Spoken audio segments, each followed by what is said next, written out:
자, 이제 재밌는 거, 가슴을 띄울 만한 거 한번 보러 가죠.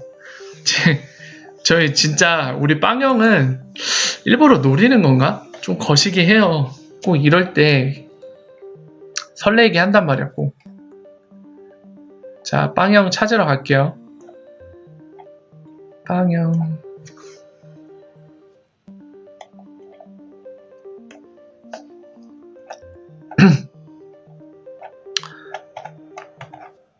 빵형 거 링크한 게 안 보이네, 갑자기.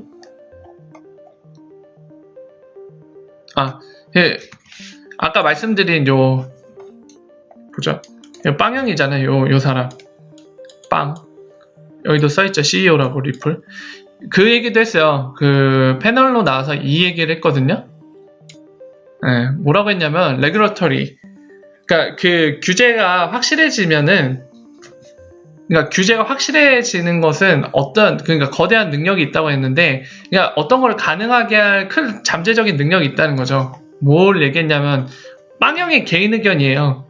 그걸 염두에 두셔야 돼요. 빵형이 말하는 게 다 진리는 아닙니다. 빵형의 의견으로는 어떠냐면, 규제가 명확해지면은 어떤 게 가능해진다고 했냐면은, 드라이브, 이끄는 거를 얘기한 거죠. 운전대 잡고 운전한다. 예, 드라이브한다, 막 드리블한다 이런 표현들 많이 하잖아요. 저희가 이끌어낸다는 건데 어떤 걸 이끌어내냐면 디지털 에셋 그리고 블록체인이 적용되는 거를 이끌어낼 거다 이 얘기를 했어요. 그러니까 이 얘기는 다르게 풀어서 얘기하면 오늘 빵형이 얘기한 이 의견은 법적인 규제가 명확해지면은 이제 그 수요일 때도 설문조사로 그 얘기했잖아. 매스 어덥션이라는 표현을 했잖아요. 그러니까 디지털 에셋과 블록체인들이 채용되고 적용되는 것들이 더 많이 크게 일어날 거다. 그러니까 법적인 규제에 명확해지는 게 이런 부분에 큰 도움을 줄 거다. 이 얘기를 하고 있는 거예요. 그 의견을 밝혔고 원래 본론이 이게 아닌데 이 사람도 이걸 했네요. 자 그 영상을 잠깐 보고 싶은데 그게 안 보이네요. 링크를 분명히 이 사람들 했는데 왜 안 보이지? 눈에 안 들어와요. 풀 영상 봐야 되나?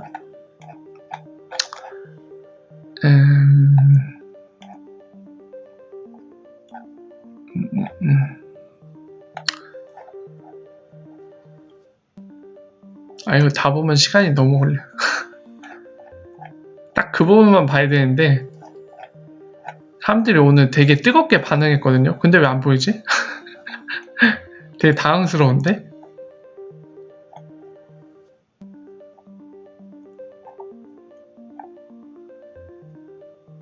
이거 아니고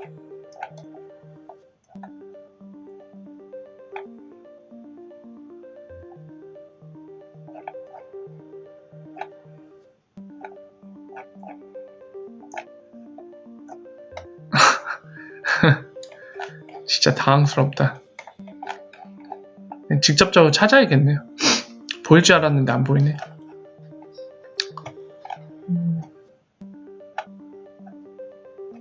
제가 찾을게요. 트위터를 찾고 있기에는 좀 시간이 걸리는 것 같아요.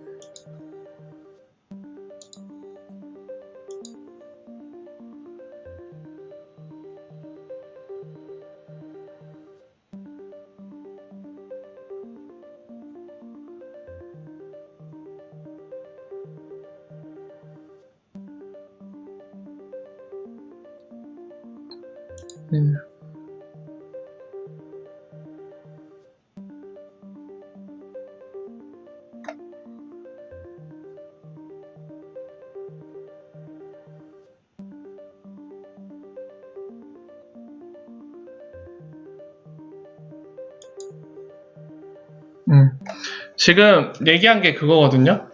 뭐 얘기했냐면은 우리가 지난 방송에서 제가 말씀드렸잖아요. 리프사가 최종적으로 노리는 그림은 뭐냐면은 금융기관들, 은행이나 페이먼트 프로바이더 또는 아마존 같은 기업들 있잖아요. 글로벌한 기업들이 직접 XRP를 보유해서 이거를 세틀먼트로 쓰는 것을 노리고 있거든요. 이제 최종적인 그림으로는. 그러니까 그게 어떤 그림인지를 좀 잠깐 그려드릴게요. 뭐냐면은 XRP를 이렇게 보유를 하고 있잖아요. 더미들을. 보유하고 있으면은 이거를 들고 있다가 자기가 돈을 써야 돼요, 만약에. 근데 만약에 지금 같은 경우는 멕시콘 페소로 써야 된다. 그러면 이거 XRP 들고 있다가 페소로 바꿔주려는 사람 또는 암호화폐 거래소 이런 걸 통해서 바꿔서 바로 페소로 만들어냅니다. 그래서 이게 필요했었으니까 바로 쓰면 되겠죠. 그냥 한글로 써야 돼. 사용. 이렇게 사용하면 되겠죠. 이게 왜 좋냐면은 엑스라피드는 어떻죠, 여러분들? 처음에 내가 USD를 갖고 있어요. 그러니까 미국에 본사를 둔 기업이라고 가정합시다. 그럼 돈을 보내면은 이거를 처음에 비트스탬프나 비트렉스 이런 데서 한번 교환을 해야 되죠, XRP로. 그럼 여기에서 수수료 발생하겠죠. 그리고 이걸 넘길 거고요. 빗소로. 여기서 수수료 한번 더 들겠죠. 페소로 바꿔야 되니까. 그리고 나서 보내는 거죠. 이게 XRP 더미를 직접 보유하면 뭐가 차이냐면은 이 단계를 생략할 수 있어요. 이쪽 부분을. 그러면 수수료가 절반으로 줄어드는 거예요. 여기에서 드는데 이게 사라지니까 거의 절반으로 주는 거거든요. 근데 이거를 직접 보유해서 내가 필요한 법정화폐로 바로바로 바꿔서 쓰면은 되게 이득이 돼요. 굉장한 이득이 되거든요. 엑스라피드 쓰는 것보다. 그래서 이런 동기 때문에 리프사는 결국에 XRP 더미를 금융기관들이 직접 보유해도 뭔가 리스크가 없어진다.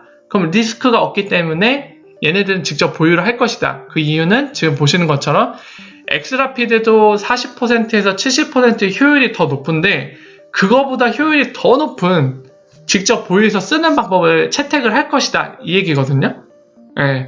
근데 이거는 이제 리프사 BGC 관련돼서 제가 디테일한 부분들을 잠깐 설명을 드린 거고요. 지금 이것과 관련해서 브래드 갈링하우스가 얘기한 건 뭐냐면은 본인 생각에는 은행들이 뱅크가 아까 단어 선택은 뭘로 했더라? 아무튼 의미로 전달드릴게요. 한국어로. 단어는 뭘 선택했는지 기억이 안 나요. 그러니까 은행들이 직접 디지털 에셋인 XRP를 보유할 것이다. 직접.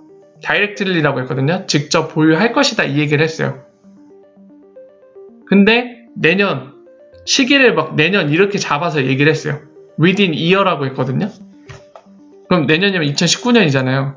근데 그 양이나 규모에 대해서는 언급을 안 했는데 아무튼 이제 1년 내로 직접 보유하기 시작할 것이란 그런 기조로 얘기를 했습니다.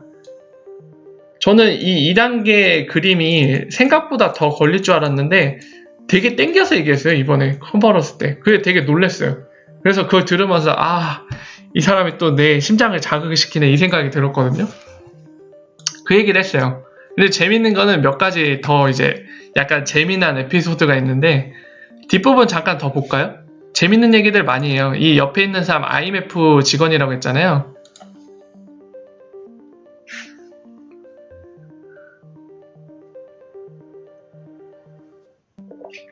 자, 질문을 받겠다고 합니다. 골라갖고.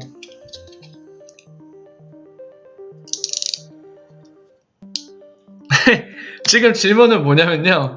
IMF가 미래에 크립토 커런시, 암호화폐를 보유하겠느냐 이 질문을 했어요. 사실 브래드 갈링하우스한테 질문한 게 아니라 이 IMF 사람한테 질문한 거나 다름없거든요. 그래서 사람들이 웃고 있는 거예요. 어떤 답변이 나올 것 같으세요?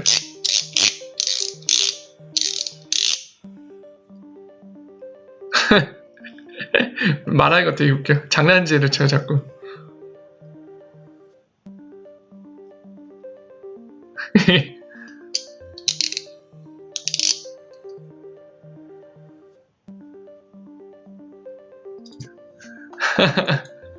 자기 디테일하게 얘기하고 싶지 않대요.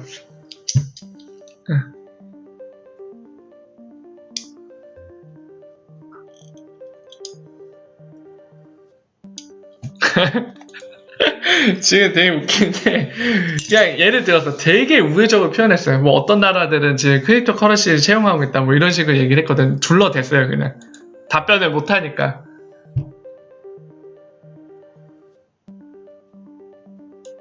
지금은 질문이 또 그게 들었어요. 중앙은행이 다음 연도에 그 디지털 에셋, 그 CBDC, 센트럴뱅크 디지털 코인이었나? C가 뭐의 약자였지? 코인 맞나요? 헷갈린다. 코인 아니었던 것 같기도 하고. 아무튼 우리가 보통 중앙은행이 발행하는 스테이블 코인 뭐 이런 것도 있잖아요. 그런 걸 얘기하는데 내년에 그걸 발행할 것 같냐? 이 질문했거든요.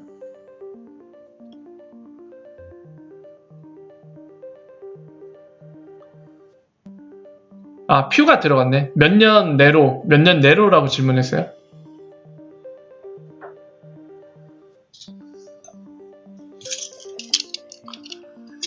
되게 또 정석 같은 답변하고 있어요. IMF에서 뭐라고 하냐면 되게 신중하게 접근하고 있고 혜택이 뭐인지 탐색을 하고 있고 뭐 이런 얘기들을 하고 있는 거예요, 지금.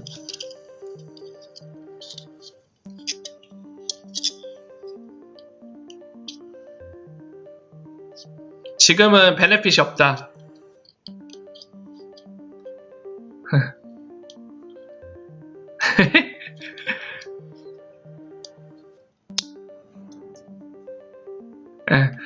이제 끊고 우리 빵형이 본인의 의견을 잠깐 얘기하는데 이거 아까 제가 잠깐 봤었는데 그 얘기예요. 좀 빠르게 패스할게요. 이거 굳이 다 볼 필요 없으니까. 뭐 얘기하냐면은 그 예전에 어떤 미국 내 대학교 가서 이제 패널로 참석해서 그 얘기를 그때도 했었거든요. 이런 중앙은행이 발행한 스테이블 코인 관련해서 그 여러분들 현물 지폐를 보시면은 우리나라 돈도 그런데 달러도 다 시리얼 번호가 먹여져 있습니다. 그러니까 사실 똑같은 지폐처럼 생겼지만은 하나하나 되게 고유한 거예요. 왜냐면은 주민등록번호처럼 이제 번호가 먹여져 있기 때문에. 그렇죠? 그거를 비교하면 이게 위조된 건지 아닌지도 확인할 수 있고 그걸 단서로 쓰기도 하죠. 그러니까 이제 브래드 갈링하우스는 그 얘기를 하는 거예요. 스테이블 코인으로 만들게 되면 디지털이기 때문에 그걸 마구 찍어낼 수 있잖아요. 그러니까 그런 거에 대한 포인트를 잡아서 얘기를 합니다. 본인의 지폐를 꺼내서 예를 들면서 그런 게 중요한 포인트가 되니까 그런 거에 대해 고려를 해야 되고 뭐 이런 측면에서 얘기를 하거든요. 그런 게 있고 소리 좀 줄이고 또 멈췄네. 이게 자꾸 왜 멈추죠? 자기 맘대로 멈추네. 재생이 안 돼요. 나머지는 꼭 굳이 보지 않아도 되는 거라 그냥 여기까지 볼게요. 재밌는 게 좀 더 있기는 한데 그렇습니다.